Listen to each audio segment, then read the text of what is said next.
மக்கள் அனைவருக்கும் வணக்கம். இப்பொழுது சொல்ல வேண்டிய செய்தி என்னவென்றால், இந்த சவுக்கு சங்கர் என்பவர் தனது வாயை விஜய் அவர்களுக்கு வாடகைக்கு விட்டுவிட்டார் போல.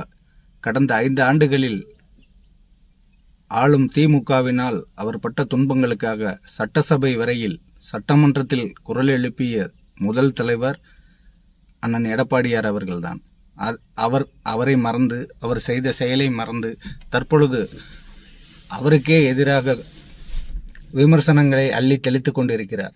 4ஆம் தேதி தேர்தல் முடிவுக்கு பின்பு என்ன நடந்தது என்று இவர் பிரஸ் மீட் கொடுத்து கொண்டிருக்கிறார். பத்திரிகையாளர் சந்திப்பில் வாய்க்கு வந்ததையெல்லாம் அள்ளி அளந்து விட்டு கொண்டிருக்கிறார். மக்களே நன்றாக சிந்தித்து பாருங்கள். 4ஆம் தேதி தேர்தல் முடிவு வரும்பொழுது இவர் எங்கிருந்தார்? மத்திய சிறைச்சாலையில் இருந்தார். ஸ்டாலின் ஆட்சியில் இவர் மீது குண்டர் தடுப்பு சட்டம் பாய்ந்து பல்வேறு வழக்குகள், அருண் IPS அதிகாரி மீது அவதூறு மற்றும் பல பெண் போலீஸ் அதிகாரி மீது அவதூறு தெரிவித்ததாக கூறி இவர் மீது குண்டர் சட்டம் பாய்ந்து இவர் சிறையில் இருந்தார். சிறையில் இருந்தவருக்கு திமுகவும் அதிமுகவும் கூட்டணி வைக்கப் போகும் என்ற செய்தி சிறை கண்காணிப்பாளரா இவருக்கு சொன்னார். மக்களை இன்னும் முட்டாளாக்கி கொண்டிருக்கிறார் சவுக்கு சங்கர். பச்சை துரோகம், நன்றி கெட்டத்தனம், வாய்க்கு வந்ததையெல்லாம் சொல்லிக் கொண்டிருக்கிறார். 4 நாட்களுக்கு முன்பு வரை இவர் சிறை கைதியாக இருந்தவர். இவரது குண்டர் சட்டத்தை ரத்து செய்து இவரை விடுதலை செய்து தாவேகாவிற்கு ஊதுகுழலாக இருக்க வைத்துக் கொண்டிருப்பவர்கள் யார்? ஆதவ அர்ஜுனாவா? விசிக தலைவர் தோழர் தொல் திருமாவளவனை முதலமைச்சராக ஆக்கலாம் என்று அனைவரும் ஒன்று கூடி முடிவெடுத்தனராம். அதற்கு ஐயா எடப்பாடி பழனிசாமி அவர்கள் ஒத்துக்கொள்ளவில்லையாம். இப்படித்தான் நேற்று வரை சவுக்கு சங்கர் வரை அனைவரும், ஏற்கனவே அனைத்து இந்திய அண்ணா திராவிட முன்னேற்ற கழகத்தில் இருந்து பிரிந்து சென்ற 25 MLAக்கள் முதல் தற்பொழுது சவுக்கு சங்கர் வரை ஐயா எடப்பாடியாரின் நற்பெயருக்கு களங்கம் விளைவிக்கும் வகையில் பேசி அவர் மீது அவதூறு பரப்பி வருகிறார்கள். நன்றாக சிந்தித்து பாருங்கள். திமுக, நீங்கள் பிரச்சார மேடைகளில் பேசிய தீய சக்தி என்று கூறிய திமுகவின் முழு ஆதரவில், திமுகவின் உழைப்பால், திமுகவின் பணபலத்தால், உதவியால், அரசியல் கூட்டணியால் வெற்றி பெற்ற 2 MLAக்களை வைத்திருக்கின்ற விசிக கட்சி. அந்த 2 MLAக்களிலும் திருமாவளவன் MLA கிடையாது. எங்கோ ஒரு தொகுதிக்கு MP-யாக, அதுவும் 2024 திமுக தயவாலேயே குதிரை சவாரி செய்து அவர் MP-யாக இருக்கிறார். அவரை கொண்டு வந்து எப்படி முதலமைச்சரா ஆக வைக்க, சட்டத்தில் ஏதோ ஒரு சிறு இடம் இருந்தாலும் இதனை எப்படி அனைத்து இந்திய அண்ணா திராவிட முன்னேற்ற கழக பொதுச் செயலாளர் அவர்கள் ஏற்றுக்கொள்வார்கள்? அப்படியே உங்கள் வாதத்திற்கு வந்தாலும் வெளியிலிருந்து திமுக ஆதரவு கொடுத்து அதிமுக ஆட்சி அமைப்பதில் என்ன தவறு இருக்கிறது என்று ஒரு தொண்டனாக நான் கேட்கிறேன். திமுகவில் இருந்து பிரிந்து வந்த கட்சிதான் அனைத்து இந்திய அண்ணா திராவிட முன்னேற்ற கழகம் என்பதை மறந்துவிடாதீர்கள். அவர்களை வீழ்த்துவது ஒன்றேதான் எம்ஜிஆர் அவர்களின் குறிக்கோள். அவர்கள்தான் வீழ்ந்து விட்டார்களே. தற்பொழுது அவர்கள் சென்று சரணாகதி அடைய அனைத்து இந்திய அண்ணா திராவிட முன்னேற்ற கழகம் இருக்கிறது என்று அவர்கள் ஒப்புக்கொண்டாலே கிட்டத்தட்ட அதிமுக மற்றும் புரட்சி தலைவரின் எண்ணம் ஈடேறிவிட்டது என்றுதானே அர்த்தம். அதை விடுத்து அதிமுகவை பிரிப்பது, திமுகவின் கூட்டணியை பிரித்து தூய சக்தி என்று பெயர் சொல்லி ஆட்சி நடத்தி கொண்டிருக்கின்ற தாவேகா செய்த குதிரை பேரம் மட்டும் மகா புனிதமான செயலா? சொல்லுங்க சவுக்கு சங்கர், நீங்க என்ன பேசுறீங்க? உங்களுக்கு சுத்தமா அறிவே இல்லையா? நீங்க முன்னாடி அரசியல் அரட்டைன்னு சொல்லி பேசுனீங்க, அதில் ஒரு நியாயம் இருந்துச்சு. ஆனா இப்ப பேசுறது பக்கா ஃபோர்ஜரித்தனம். இதனால் செய்நன்றி என்னன்றி கொன்றார்க்கும் உய்வுண்டாம் உய்வில்லை செய்நன்றி கொன்ற மகருக்கு. நீங்கள் இக்கட்டான சூழ்நிலையில் ஸ்டாலின் அவர்களது ஆட்சியில் நீங்கள் பட்ட துன்பத்திற்கெல்லாம் முதல் ஆளாக ஓடி வந்து குரல் கொடுத்த கட்சியானது அனைத்து இந்திய அண்ணா திராவிட முன்னேற்ற கழகம் என்பதை மறந்து ஐயா பழனிசாமி அவர்களின் வயதை குறை சொல்கிறீர்கள். 2500 பொதுக்குழு உறுப்பினர்கள் இல்லை என்றால் என்ன கேடு? இப்ப 1,04,00,000 வாக்குகள் அனைத்து இந்திய அண்ணா திராவிட முன்னேற்ற கழகத்திற்கு மாத்திரமே பதிவாகி இருந்தது. அந்த 1 கோடி பேரில் ஒரு 5,000 பொதுக்குழு செயற்குழு உறுப்பினர்களை உருவாக்கி மீண்டும் ஒரு புதுப்பொலிவுடன் புது ரத்தம் பாய்ச்சி அனைத்து இந்திய அண்ணா திராவிட முன்னேற்ற கழகத்தை புத்துயிர் பெற வைக்கும் வல்லமை எங்கள் பொதுச் செயலாளருக்கு இருக்கிறது என்பதை ஒவ்வொரு தொண்டனும் அறிவான். நமது அண்டை மாநிலமான கர்நாடக மாநிலத்தில் குமாரசாமி என்ற ஒருவர் முதல்வராக இருந்தார். அது 2017ஆம் ஆண்டு என்று நினைக்கிறேன். நீங்கள் நன்றாக அதை தெரிந்து கொள்ளுங்கள்.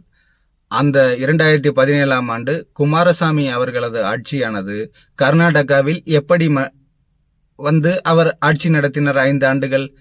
எகெயின்ஸ்ட் த பீப்புள் மேண்டட்டரி என்று எவரேனும் கூறினார்களா? 47க்கும் குறைவான எண்ணிக்கை தொகுதிகளை கொண்ட குமாரசாமி கட்சி ஆட்சி பீடத்தில் குமாரசாமி முதல்வராக இருந்தார். யார் அவருக்கு முட்டுக் கொடுத்து அதிக தொகுதிகள் வென்றது? பிஜேபி. அதைவிட 10 தொகுதிகள் 94 தொகுதிகளோ என்னவோ காங்கிரஸ் வெற்றி பெற்றிருந்தது. பிஜேபி ஆட்சி அமைத்துவிடக் கூடாது என்பதற்காக பிஜேபியை விட அதிகம் பெற்ற காங்கிரஸோ கம்மியோ அது எனக்கு தெரியல, நல்லா நீங்க பாத்துக்கங்க. குமாரசாமி ஆட்சி அமைந்தது சட்டப்படி சரிதான் என்றால் திமுகவும் அதிமுகவும் கூட்டணி வைத்து ஐயா எடப்பாடி பழனிசாமி முதல்வராக அமர்ந்திருந்தால் நாட்டு மக்களுக்கும் நன்றாக இருந்திருக்கும், திராவிட சித்தாந்தமும் தமிழகத்தில் நிலைத்திருக்கும். அதையெல்லாம் எடுத்துவிட்டு அந்தல சிந்தலையாக அல்லு சில்லாக திமுக கூட்டணியை பிரித்து திமுகவினை தனிமைப்படுத்தி அனைத்திந்திய அண்ணா திராவிட முன்னேற்ற கழகத்தினை 2ஆக உடைத்து கட்சிக்குள் ஏகப்பட்ட குழப்பங்களை விளைவித்து கட்சி தலைமைக்கும் முக்கிய பிரமுகர்களுக்கும் தலைமை நிலைய கழக செயலாளர், அமைப்பு செயலாளர் இவர்களுக்குள் சிண்டு முடியும் வேலையை செய்த தாவேகாவுங்களுக்கு பெரிய கட்சியாக அரசாக தெரிந்தால் ஆட்சி அமைத்து 30 நாட்கள் தான் ஆகிறது.